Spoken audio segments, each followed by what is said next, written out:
O vínculo seguro aguenta, mas isso não é motivo para a gente se descuidar da relação. Muitas vezes a gente acaba direcionando para o nosso parceiro ou parceira coisas que ele não fez, coisas que ele não tem nada a ver com a história. A gente injustamente faz o outro de saco de pancada, seja consciente ou inconscientemente. E isso é uma via de mão dupla. Assim também a gente recebe, né? A gente recebe conta e paulada que não fomos nós que geramos. Eu não preciso dizer que isso é injusto com a gente e também é injusto com o outro, também é injusto com a relação, mas isso faz parte. Faz parte das interações humanas, porque a gente não é só o nosso aqui e agora, a gente é um balaio, um saco de coisa da nossa história, dos nossos apegos, das nossas memórias. Só que esse movimento é injusto porque ele nos mantém muitas vezes vivendo uma dinâmica relacional empoeirada, ultrapassada, antiga e que impede a gente de viver o atual, impede a gente de realmente escrever um novo hoje. A gente muitas vezes vive projetando no aqui e agora coisas que estão lá de trás. Nessa a gente deixa de perceber todas as vantagens, toda a liberdade que a gente teria enquanto adultos e mesmo das relações novas da nossa vida. Então, por exemplo, a relação amorosa, muitas vezes a gente fica repetindo coisas ou fica percebendo no outro coisas que não são dele, são coisas projetadas, são coisas da nossa história. Fico vendo no meu parceiro como se ele fosse o meu pai, como se ele fosse a minha mãe, mesmo tendo consciência ou não tendo consciência, aquela sensação às vezes fica forte ali, e isso muitas vezes nos impede de viver um relacionamento mais próximo, mais conectado, mais leve, ou mesmo sem toda essa bagagem. Isso seria o que muitos autores, inclusive Freud, chama de uma tentativa de reedição do passado. Eu acho esse termo muito interessante e ele nos ajuda a ver muitas vezes toda a sabotagem que a gente se coloca. Isso seria uma busca da gente reviver no hoje um desfecho diferente de algo que no passado teve um desfecho que a gente não gostou. Então, por exemplo, eu brigar com o meu marido hoje pode ser uma tentativa de que lá eu criança via os meus pais brigando e queria que eles brigassem e se entendessem, então eu vou lá e brigo com o meu marido na expectativa da gente se entender, só que diante de uma briga, de um conflito, de ouvir coisas ali muito difíceis do outro, enfim, a pessoa continua brigando e não tem um desfecho diferente. Ou mesmo quando a gente tem esse desfecho diferente, a gente invalida, a gente não consegue conceber como diferente, porque a gente fica nessa repetição que tem junto ali as memórias e que fica uma repetição bastante forte e muitas vezes a gente fica sem cérebro, né? Como se a gente não conseguisse conceber que é diferente. Só que como diz aquela música, o que passou, passou. E é muito importante, é um sinal de maturidade emocional que a gente consiga deixar o passado para trás e viver o hoje. Isso exige de nós, exige nossos recursos emocionais, exige nossos recursos cognitivos para fazer essa mudança, para fazer esse desapego, para fazer essa quebra de padrão, né? Para limpar o que era de ontem, o que é de hoje e seguir em frente de uma forma mais livre nos nossos relacionamentos, entendendo nossa história, mas sem ficar simplesmente repetindo, perpetuando coisas que não foram como a gente gostou lá atrás. Eu sou a Ana Streit, esse é o Você Se Precisa, o meu podcast, nosso espaço de poder costurar as coisas da nossa história com o nosso hoje, para ter uma vida com mais liberdade ou que seja com mais consciência.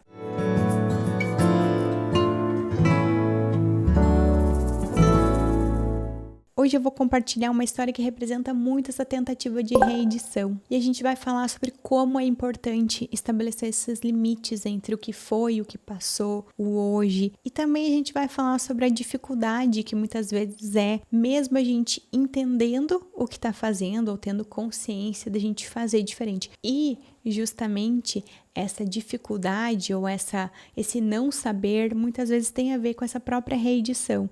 Então, eu sei que se eu agir assim, eu vou estar agindo muito parecido com a minha mãe ou muito parecido com o meu pai ou com aquela figura que eu não gosto, mas eu não consigo ser diferente. Então, esse não consigo, muitas vezes volta a nos colocar nesse lugar de vítima, nesse lugar da criancinha pequena que está esperando alguém que salve. E às vezes a gente tem que poder colocar esse limite, né? Agir de uma forma, não, daqui para frente vai ser diferente, mesmo que eu erre, mesmo que eu às vezes tropece, eu tenho um norte, eu vou em direção a esse norte, eu vou fazer um diferente agora, eu vou agir como adulta e não adianta, a autorresponsabilidade é um papel crucial, é a gente ter essa clareza dos momentos em que a gente está sendo mais infantil, que a gente está mais regredido, que a gente precisa lá arregaçar mais as mangas e ir em direção a uma vida com mais maturidade, mesmo que seja entrando em contato com mais coisas que são difíceis a gente entrar. É colocar limites entre o que a gente não merecia ter vivido, o que a gente não gostou de ter vivido,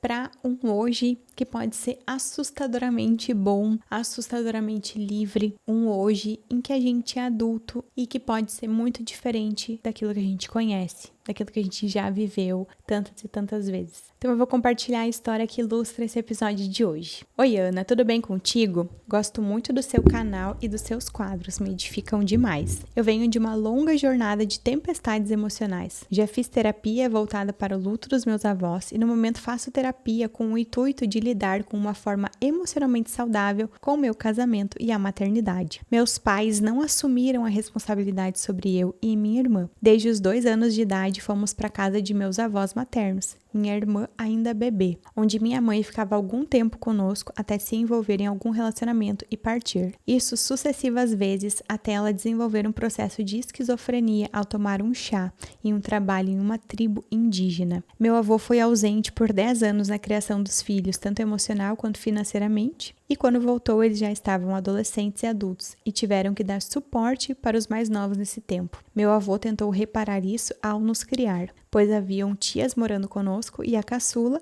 descontou a sua mágoa e a amargura em nós. Sofremos bullying dela de 10 até 18 anos quando saí de casa, devido a uma porta que outra tia que morava fora abriu para mim. Consegui passar em uma universidade federal em uma capital, mesmo tendo estudado a vida toda em escola pública e tendo vivido em uma microcidade. E então começou o meu processo de independência material e emocional. Aos 21 anos eu já morava sozinha e sempre trabalhei desde que saí de casa. Esse processo de bullying realmente marcou demais a mim e a minha irmã e isso nos prejudicou em muitos aspectos. Eu consegui superar esse processo. Minha irmã nunca fez terapia e não conseguiu avançar. E isso prejudica ela até hoje, tanto profissional como em seus relacionamentos. Nos tornamos mais explosivas e temos dificuldade de lidar com o outro e com nós mesmas. Meus avós foram maravilhosos e tínhamos também uma tia que nos dava suporte emocional e financeiro. Fomos bem criadas por eles emocional e tivemos uma vida próspera. Conseguimos construir uma identidade e memórias afetivas extremamente relevantes para conseguirmos chegar até aqui. Porém, ao engravidar, vivi um looping emocional muito profundo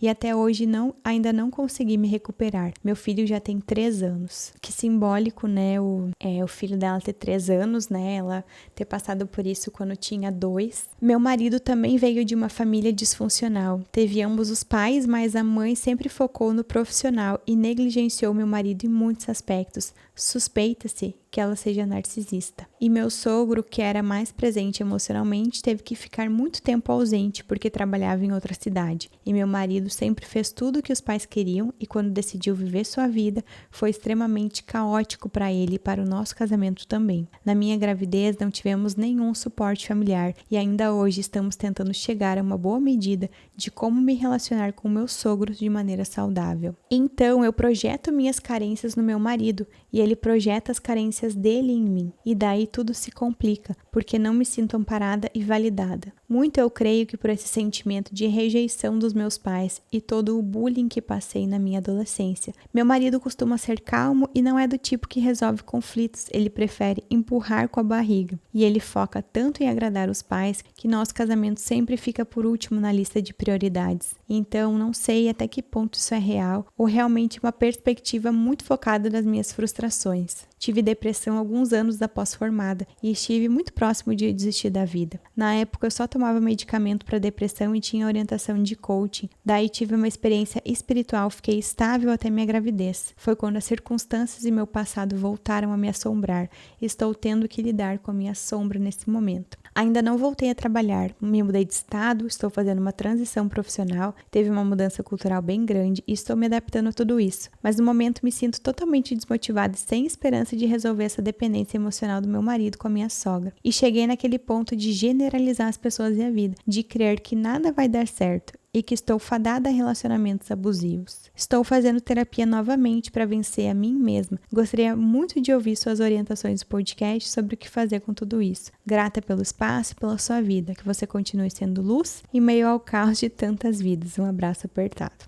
Ai, querida. Espero contribuir de alguma forma, mas sabe que às vezes nem sou eu, né? Eu acho que boa parte, assim, do que a gente consegue enxergar da nossa vida, às vezes os insights que a gente tem, as mudanças que a gente pode ter, elas se dão muito por esse movimento que tu mesma acabou de fazer, né? Que a gente faz muito em terapia, às vezes escrevendo, às vezes em conversas, que é da gente poder nomear algumas coisas. E talvez só de tu ter escrito, ou só de tu ter, daqui a pouco, me ouvir lendo a tua história, já tenha alguns insights, mas eu espero contribuir de alguma forma, nem que seja assim, com esse espaço. E essa história dela, ela me trouxe muito para esse lugar de analisar o quanto que o nosso passado implica no nosso hoje, o quanto que a gente se precisa, né, dentro dos recursos que a gente tem, e às vezes a gente precisa da gente mesmo para buscar novos recursos quando a gente sente que tá patinando, quando a gente sente que não tá conseguindo, é buscar ajuda, e não é buscar ajuda uma vez, é buscar diferentes ajudas, até que a gente tenha a ajuda que realmente vai ser efetiva, que realmente vai fazer a diferença, ou que a gente consiga chegar no tempo, né, porque às vezes não é as ajudas que não funcionaram,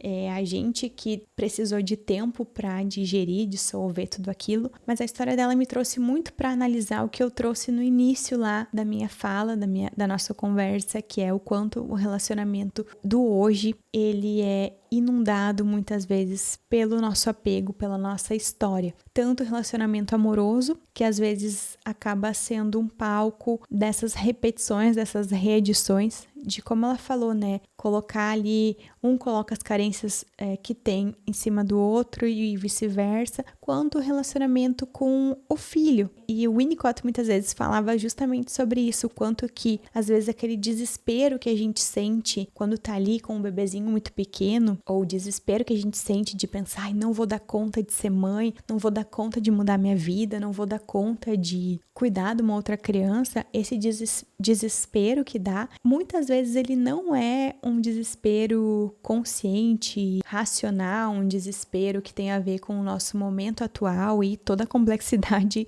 de criar uma criança, que é muita coisa, mas o Winnicott falava assim, que muitas vezes esse desespero ele é da nossa sensação, das sensações que a gente tem da criança que a gente foi, do bebê que a gente foi, e dependendo do quanto a gente teve de cuidados ou de como foram esses cuidados, a gente fica num estado muito vulnerável, né? Muito primitivo, de receio, de desamparo, né? A gente fica mesmo à flor da pele, e às vezes o receio que a gente tem de não conseguir construir um vínculo com o nosso filho, ou de não conseguir construir uma boa relação, ou de, às vezes, o receio, todos os receios que envolvem isso, mas às vezes assim, de não conseguir retomar a nossa vida, ou ficar muito apavorada diante dessas coisas da maternidade, ou a gente poderia colocar não só da maternidade, mas tem pessoas que têm todos esses receios com a ver com o relacionamento amoroso, vão falar não do hoje, vão falar do passado, né? Essa colcha de retalhos que a gente tem e de tudo que a gente precisa ressignificar. Mas a boa notícia é que a psicologia, essa ciência tão incrível, tá aí para nos ajudar a poder superar essas coisas, né? E quanto mais a gente conhece, quanto mais as pessoas trabalham e têm dados, enfim, mais a gente consegue ter melhores resultados, né? Ou pelo menos a gente consegue ter mais acesso aos recursos. E eu lembrei, né, do que a minha terapeuta uma vez me falou, que eu era a minha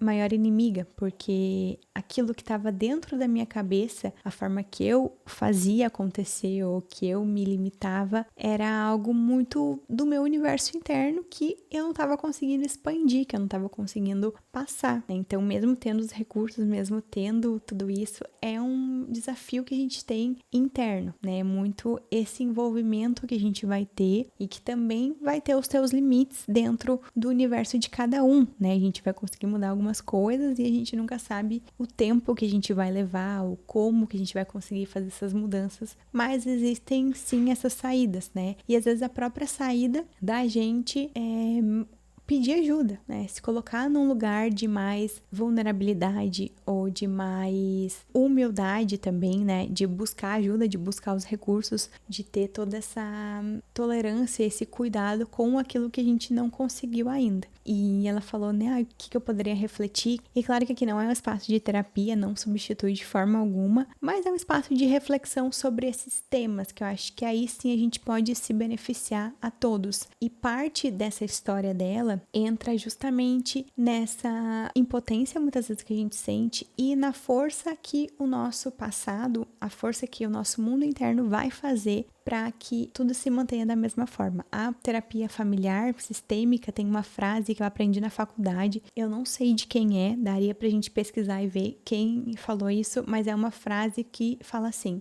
como se a família dissesse, nos ajude, mas não nos mude. Então a gente muitas vezes quer ajuda, mas a gente não quer mexer, a gente não quer fazer as mudanças que precisa e às vezes a gente não consegue no sentido de esbarrar em algumas limitações. Então a gente precisa, né, ter novas habilidades para fazer todas essas mudanças e isso exige às vezes simplesmente persistência ou tempo. E nessa história dela tem um lado também de impotência que eu achei muito saudável ela colocar, olha, eu tô desistindo de lidar com as questões lá da minha sogra e do meu marido. Isso também é um fator, às vezes, importante da gente poder entender, olha, isso aqui eu não consigo mexer, eu não vou conseguir mudar tal pessoa, eu não vou conseguir mudar a dinâmica, eu não vou conseguir fazer com que tal pessoa abra os olhos. Isso também é algo saudável e é importante a gente também se relacionar com a nossa impotência de uma forma verdadeira, realista, né? Porque a gente vai se deparar com essas frustrações também e parte da resiliência, parte da sabedoria é a gente poder entender as coisas que não nos cabem ou que a gente não precisaria nem se cobrar para estar lidando, né? Às vezes as desmotivações que a gente tem na vida, elas são mais saudáveis do que uma postura de fazer acontecer, de revolucionar. Às vezes a gente poder entender, olha, desisto disso daqui, é mais saudável ou mais importante do que a gente ficar, às vezes, dando murro em ponta de faca. Voltando ao tema desse vídeo, né, o quanto que o relacionamento atual é muitas vezes o palco dessas nossas faltas, o que ela falou, né, que também é muito complexo, eu acho isso lindo, a gente não tem como saber, assim, não tem uma prova real para ser feita de que, eu tô percebendo assim ou realmente é assim, isso se mistura, as nossas percepções, elas vão ter a ver com a nossa história também, isso a gente vai, conforme vai analisando, vai pensando, a gente vai conseguindo tendo mais clareza, e ela fala ali, né, justamente dessas questões da família do marido dela, o quanto que tem do lado dela essas questões que ela coloca no relacionamento e quanto tem do lado dele, o quanto que às vezes os dois estão lá, dois adultos, têm um filho de 3 aninhos e às vezes os adultos são na verdade 2 crianças ali, né? Ela pequenininha com as faltas da mãe e do pai e toda a história que ela viveu com as dificuldades na família que adotou ela, né? Nos avós e na tia, enfim, e o quanto que ele, às vezes, é esse menininho, às vezes com muito medo da mãe, ou rendido, ou o que quer que seja as questões, as sensações dele. E quanto que a gente se precisa, o quanto que a gente precisa fazer esse movimento de, não, eu sou adulta agora, eu não sou mais aquela menina, agora eu tenho uma outra chance, né? É uma frase também que eu gosto bastante, também não sei a autoria, me perdoem, que é aquela frase que diz, eu não sou culpada pelo que me aconteceu, mas eu sou responsável pelo que eu vou fazer diante disso, o que eu vou fazer com isso. E pra mim isso é um retrato da autorresponsabilidade e também da psicologia clínica, muitas vezes. Mas eu fiquei pensando muito nessa história dela e lembrei de uma parte do livro da Terapia do Esquema, é um livro técnico, se tu não for psicólogo ou psiquiatra, enfim, não for da área da saúde, que vai trabalhar com saúde mental, não é um livro que eu recomendo que vocês leiam porque é bem complexo, mas para colegas é uma parte importante e eu acho que dá pra gente aproveitar muito esse trecho, mesmo sendo paciente, mesmo não tendo contato nenhum com essa parte mais técnica. Então eu vou ler esse parágrafo que pra mim ele é muito tocante, ele tem até um quê poético, que ele vai falar da cura dos esquemas. Esquema, para quem não sabe, ele até fala aqui numa outra parte, eu vou ler, ó. O esquema é um conjunto de memórias, emoções, sensações corporais e cognições, e tem uma intensidade nessas memórias, né? Uma carga emocional, uma força de sensações corporais e de soluções desadaptativas. Então, o esquema é tudo isso que se ativa como uma luz que acende e que a gente fica tomada por uma vivência que não é de hoje, né? E a cura dos esquemas, basicamente, é uma tradução meio que não é tão justa no português, porque a gente não cura no sentido de limpar, né? A gente não cura transtorno mental ou questões de saúde mental, a gente trata. Então, a cura seria um tratamento, né? E ele diz que a trajetória da cura dos esquemas costuma ser árdua e longa. A gente pode pensar aqui, né, essa mudança de vida, essa significação da nossa história, a gente ter uma vida diferente, enfim, é árdua e longa. Modificá-los é difícil, pois configuram crenças profundamente arraigadas sobre si e sobre o mundo, aprendidas desde muito cedo. Inúmeras vezes constituem tudo o que o paciente conhece.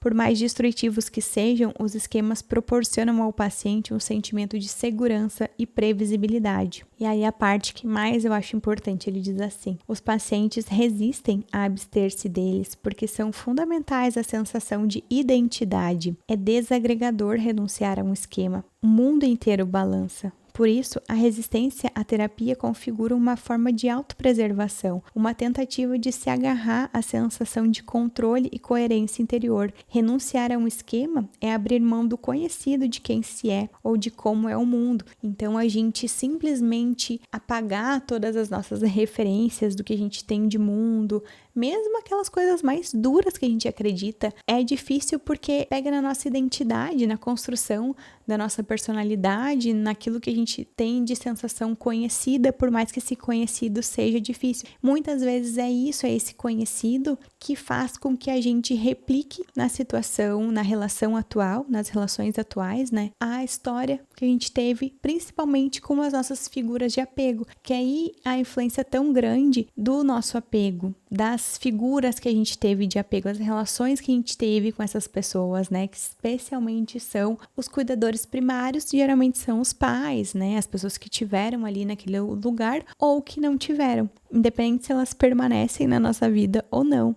né? Mesmo uma pessoa que não teve nenhum contato com o seu pai, teve essa falta ali, ou enfim, teve que processar tudo. Mas para concluir, compartilhar uma esperança, algo que me ajuda em momentos difíceis, eu penso que a gente tem o poder de ressignificar o que nos aconteceu, a gente tem o poder de ressignificar a nossa história, de reeditar o nosso hoje. O passado não. O passado é o que é, mas através dos significados que a gente constrói, a gente pode ter um hoje completamente diferente, a gente pode ter relações completamente diferentes. E quando a gente não consegue ressignificar, às vezes a gente está diante de impotências ali, às vezes justamente um ressignificado é a gente poder dizer, olha, com essa pessoa eu não consigo, diante dessa relação eu não quero me envolver, aqui é um limite para mim, eu não tô me sentindo valorizada e eu não consigo atribuir um significado diferente, esse é o significado que eu tô dando. A gente não precisa achar que ressignificado é a gente olhar a migalha e achar que é um banquete, às vezes a gente olhar a migalha e dizer, olha, isso aqui é uma migalha mesmo, tô cansada, eu não mereço ficar aqui nessa situação tão pequena, independente do significado que seja, mas é a gente poder sentir o sentido dele, sabe? A gente poder, isso aqui tá suficiente pra mim. Essa forma de enxergar é suficiente pra mim, a gente poder realmente assimilar e dar o peso àquilo ali, aquela ideia ou aquele sentimento. E compartilhando algo assim da minha percepção, quando eu engravidei, quando eu tive meu filho, eu senti uma urgência em ressignificar algumas coisas. Eu também me apropriei mais desse lugar de que eu sou a adulta da história. Então, eu sinto que conforme o meu filho vai crescendo, conforme eu vou tendo mais experiência como mãe, sei lá se a gente pode chamar assim, mas conforme o tempo vai passando, eu vou sentindo mais essa segurança de que é a minha família, é novo, ele merece algo novo. Eu não quero que ele viva com coisas do que eu vivi. Eu não quero replicar com ele porque não é justo com ele, mas também não é justo comigo, sabe? Então, para mim, o filho me deu também essa chance nova. Eu desejo de todo o coração que tu possa fazer isso também, seja tu a pessoa da história ou tu aí que tá ouvindo, independente da onde for, né, que tu esteja ouvindo ou assistindo esse episódio. Me conta aí nos comentários que outros insights vocês têm. Se tu também quiser contar a tua história pra mim, seja a história de vida todinha, assim, né, desde lá o início, ou seja uma situação que pra ti foi marcante ou um insight importante de terapia que tu tenha tido, mesmo que seja assim, curtinho, eu vou amar receber, vai aparecer o meu e-mail aí para que tu possa mandar ou tá sempre na descrição dos episódios. Muito obrigada por ter assistido até o final, muito obrigada a todo mundo que tá mandando as suas histórias. Queria dizer que eu me sinto honrada de receber esses relatos e que eu dou muito valor para cada uma dessas histórias. Fico aqui vibrando, desejando o melhor para todo mundo que me mandou. Um super beijo e nos vemos no próximo.